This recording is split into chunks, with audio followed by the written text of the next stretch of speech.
I'm glad you guys are all here today. My name is Nicole Pounds. I am the speech language pathologist. I'm also currently serving as the director of clinical outreach at DotCom Therapy, which is a teletherapy company.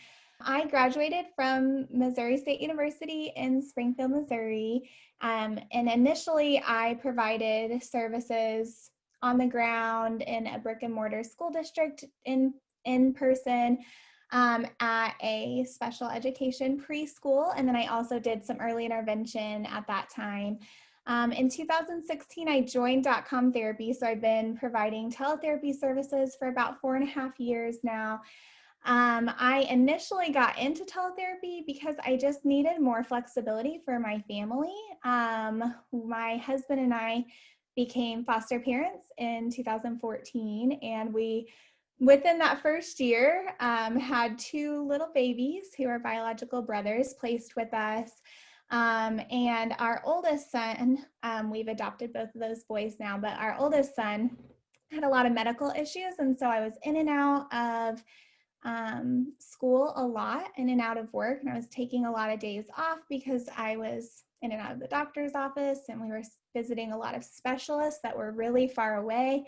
And so I just needed something that was more flexible. And so that's kind of how I landed into teletherapy. And then I've just kind of stayed because I love it. Our boys are bigger now, of course. And so I don't need the flexibility quite as much, but I do really love having that flexibility for our family. And then I also just really have fallen in love with the method of teletherapy provision.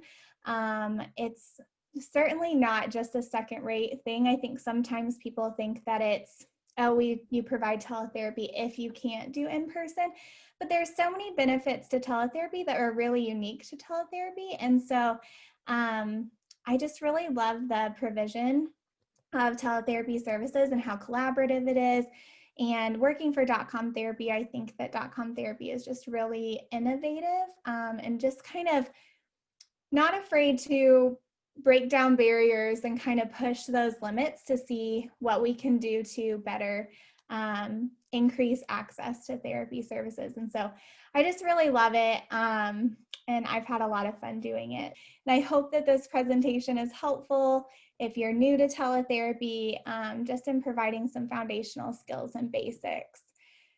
So I want to start out just by talking about what is teletherapy. I think with COVID-19 coming to town that we all sort of have a little bit of an understanding about what teletherapy is. We've at least heard of it.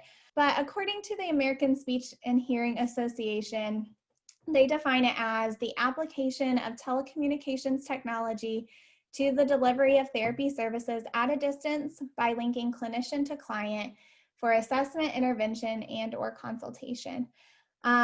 You may also hear teletherapy referred to as telehealth, telepractice, or telerehabilitation. All of those terms mean the same thing. AOTA, the Occupational Therapy Association, prefers telehealth. ASHA actually prefers telepractice because it incorporates speech therapy and audiology. So you may hear kind of those used interchangeably, but they all mean the same thing and are referencing the same thing. So I wanted to talk a little bit about teletherapy effectiveness. There's a growing wealth of research surrounding teletherapy, and COVID-19 has actually boosted a lot of that as well. And so there's more research and studies going on. But teletherapy, when it's provided appropriately, it is an effective approach to therapy. Studies have shown that teletherapy services and in-person services produce significant and similar results. So when you look at those two methods compared to each other, it is important that you provide good quality teletherapy services, of course, which is why I included the caveat of when it's provided appropriately. We should be striving for teletherapy services to be similar quality and that our outcomes will be similar to in-person therapy. So it is important that you're providing good quality teletherapy services, but if you are, then they should have significant and similar results to in-person services. So some benefits of teletherapy, it removes location and time restraints as barriers. So no longer are we confined to what specialists are located near a client, or where that client is located. We can really serve clients anywhere because of teletherapy. It just removes that location.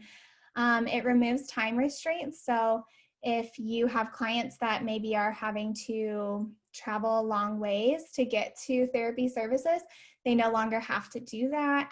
Because of teletherapy, it can be brought to them, which is a really good benefit.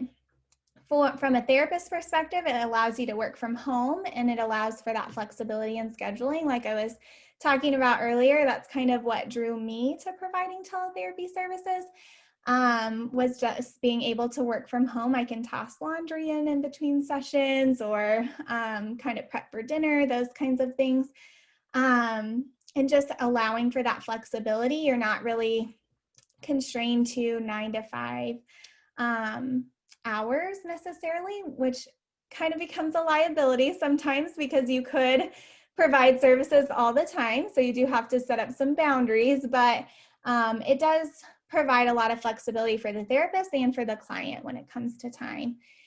It's very engaging and collaborative. My own son actually receives occupational therapy via teletherapy, and that is my favorite thing. That's why we chose to have him receive teletherapy services instead of in-person services, is because of the nature of teletherapy.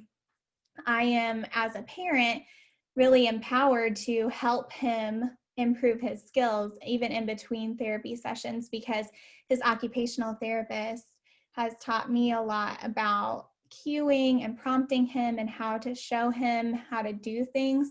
And then I just get to see all of her work. And so it's just super collaborative and engaging for clients. And so that's probably my favorite benefit anymore, now that I've provided it for a long time. There are definitely benefits for individuals who have compromised immune systems, because they're not having to get out and go to a doctor's office or a hospital to receive services, or a school district. They can stay home where they're not exposed to a lot of germs, so that is a benefit. And then just decreased travel time for the therapist. It just allows you to reach more clients. I know I live in the middle of the United States in kind of a rural area. And I know that there are therapists that work near me that will travel hours every single day for their job. And so because we cut out that travel time, we're able to see more clients and patients in that way, which is great. So as far as getting started with teletherapy, I'm just going to kind of walk through some of the basics so that we kind of have this foundation. You do obviously need to think about the technology that you're using, because teletherapy is based in technology. The technology you're using and how you're using it is important, because it will affect the quality of care that you're providing. So you need some sort of device, and then your client will also need a device, so a laptop, an iPad, something like that. Just kind of a note, if your client, or you even, is using a Chromebook to deliver teletherapy services, the interactivity of that is going to be more limited than other devices, because Chromebooks are just primarily used for viewing content. I know a lot of school districts use Chromebooks and stuff like that, and it's honestly just kind of a less expensive device. So just if you are using a Chromebook, just know that that may be something you experience. You need to make sure you have an updated operating system, and that your device is compatible with the platform that you choose. You need good quality internet. If you don't have stable internet connections, then that will affect the quality of care that you're providing. Most platforms recommend a minimum of 3 megabits per second of upload and download speed. You can do free online speed tests, and you can have your client do online speed tests, so you have an expectation with them. But that's kind of what most platforms recommend. And then, of course, you'll need to have a microphone and webcam. That seems kind of maybe something that you would expect, but we have had people who have inquired about receiving teletherapy services that then didn't have a webcam available. So make sure that you have both a microphone and a webcam and your client has a microphone and a webcam. And then there are lots of optional equipment like headphones, which help you be able to hear each other better, a document camera, external webcams. There's lots of different equipment that you can get that can kind of boost what you're providing, but the basics are really just like that device and having the microphone and the webcam. You will need a video conferencing platform. So this is something like Zoom, Google Meet, one of those kinds of platforms to be able to video conference with your clients. Some features that you should look for: does it have the ability to annotate? A lot of platforms do allow you to annotate, which allows you or your client to be able to write on the computer screen, which allows for a lot of interaction during sessions. Can you screen share? So allowing your client to be able to see what is on your computer, which is also important for engagement and activities during session. Several platforms have some sort of chat feature. They allow for remote control of users, so you can give control of your computer to your clients.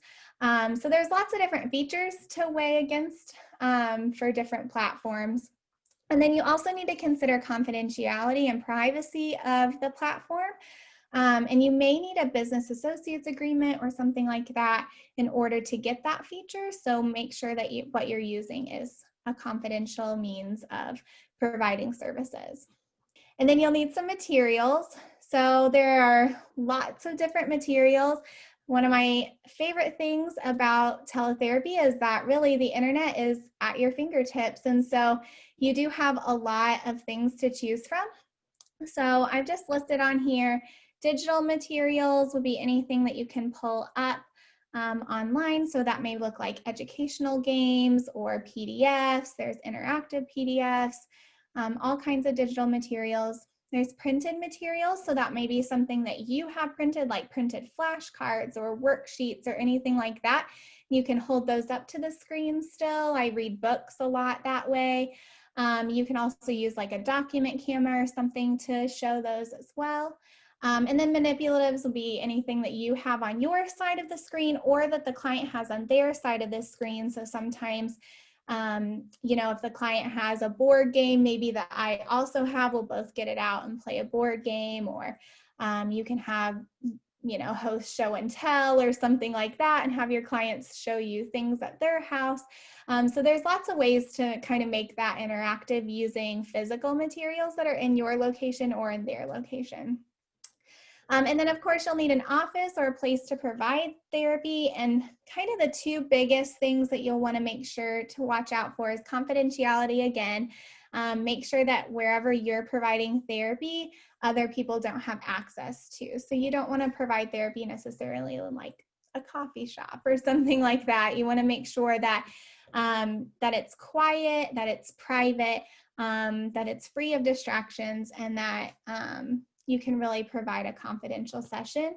And then professionalism, you as a professional, you are providing a professional service and you have a professional relationship with your client.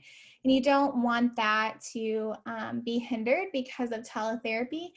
And so you want to make sure that you have like an office background, maybe you're backed up to like a blank wall, something like that. You just don't want like a pile of laundry behind you or something that would make that would hurt that professional relationship that you have with your clients. Something that's really unique to teletherapy is working with a facilitator. So you will work largely with a facilitator. And there are a couple of different ways that facilitators can act. So there's active facilitation and there's passive facilitation. So active facilitation is where your facilitator is really involved in the session, really actively engaged in the session, kind of acting as your hands and feet. So they may be assisting with setting up materials or assisting with prompting of the student. I know for my son's occupational therapy, she's had me set up whole obstacle courses, and then I follow them around as they go through obstacle courses. So they can be kind of as actively involved as you need them to be.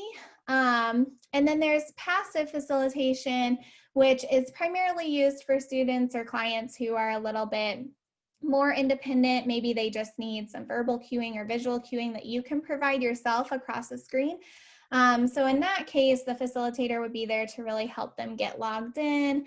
And then they would just be there in case of emergency or in case of technology difficulties or anything like that. So just having someone there that can kind of help with that. One thing I do want to say about facilitation is you want to establish expectations with your facilitator early, and you want to have really clear communication with them and really clear expectations lined out for what you need them to do. And this is really important because you are the therapist. The facilitator is not the therapist. And so you need to make sure that the prompting or cueing that they are doing would be what you would do. And so they really do need to be doing those things under your direction. And one way to kind of do that is to just establish those expectations up front and have ongoing communication as your client progresses in therapy. The way that you cue progresses as they start making progress. And so you need to make sure that you're altering what you're telling your facilitator based on what your client needs. And then administering assessments. Just a few things to kind of think about when you're administering assessments. The first is technology. You do need to make sure that you have good quality technology, like I said earlier, good internet connection. Make sure that you can see and hear your client well. This is very important for therapy, but it's also especially important for assessments because you know, if you're administering an assessment, you don't want anything that would hinder your evaluation of the client. And so you might want to do a technology check with the family or client before just to make sure that everything's working properly. And you want to make sure that they know what they need from a technological standpoint too. For example, if you're providing like an occupational therapy assessment, maybe you will need to see the client's hands. And so you might need them to be able to have another camera hooked up or something like that to where you can see that. So just establishing those expectations and really communicating what it is that you need for them to have. And then as far as presentation of assessment materials, you can use digital or printed tests. Pearson and Western Psychological Services both have online assessments that you can get access to. And then you can also use book copy tests. It really is best practice that if you're using a book copy test, you use a document camera or you use like an iPad camera, an external webcam or something like that to show the stimulus material instead of holding them up to the screen, just because you may be a little more wobbly or you may have it too far back and the client can't see it or something like that. So it's just a little bit more consistent if you're using like a document camera or something to present that material. And then the test environment, of course, is important. You want to make sure that you and the client both are in a quiet environment where there's minimal distractions so that the client can really focus on the assessment. And then facilitator roles. Assessments are different than treatment, of course, and so what the facilitator needs to be doing is different. And so again, you just want to establish those expectations and those boundaries up front and really give them a clear list of these are the things you can do during the assessment session. These are the things you can't do during the assessment session so that they know what is expected of them. And then I just put on here a note that Pearson and Western Psychological Services both have extensive information on their websites about conducting assessments via teletherapy. And so they're a really good resource for, they have best practice guidelines on there. They have research articles on the validity of their tests when they're administered via teletherapy. So they're a really good source of information about administering assessments. And then last, I just kind of listed some tips for getting started and kind of having that first session. So first of all, I would say session prep just is really important, just like you would in person. Get all of your materials out and you would put them in their folders or you would set them out for the day. You want to do the same thing with teletherapy. You might pull up all of the different materials that you're using, all the websites that you're using, especially if you're using like educational websites, anything that's free. If you're using YouTube, anything like that, you want to check for ads and make sure that any ads have played prior to your session or that all of the ads on the page are appropriate, anything like that, you want to make sure that you check. So really prep for your session. I always recommend too that you plan more than you think you may need because you never know how quickly you're going to go through things. And so you want to make sure that you have some backup options. And as far as like keeping your clients engaged, just moving through activities sometimes, just like you would in person. If you notice that a student or client is becoming disengaged, you would just want to switch activities and try something new to get their attention. You definitely want to practice prior to your session. And the reason for this is, number one, you want to become very familiar with the technology and how it works so that you can coach your client through technology and how to use it. And just so your session flows well and smoothly. But then you also need to, I always recommend that you kind of do a trial run and actually kind of act out, kind of role play what it is that you're planning to do, especially for your first couple of sessions, because the way that you give directions is different than it would be in person. And the way that you even use materials, you may even use materials to target different things, different therapy targets than you would in person.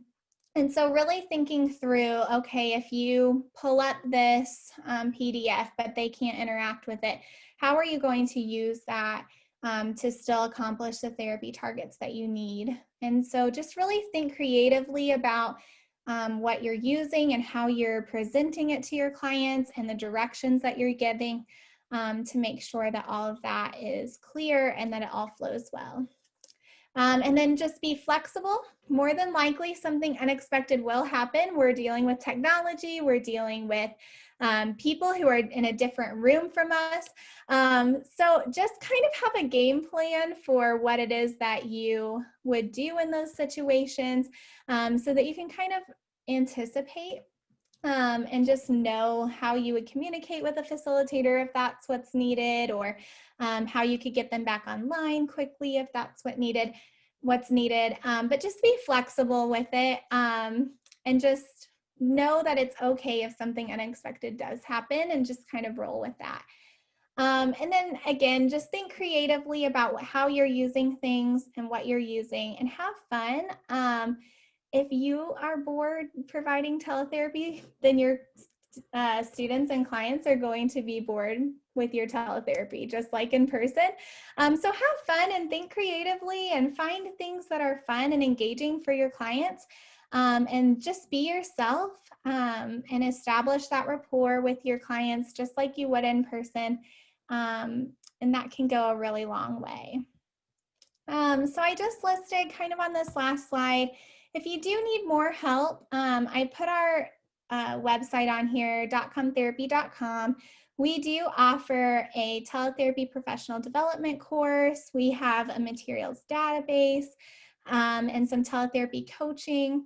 And then we also provide direct services like direct therapy services. We provide speech therapy, occupational therapy, and mental health counseling.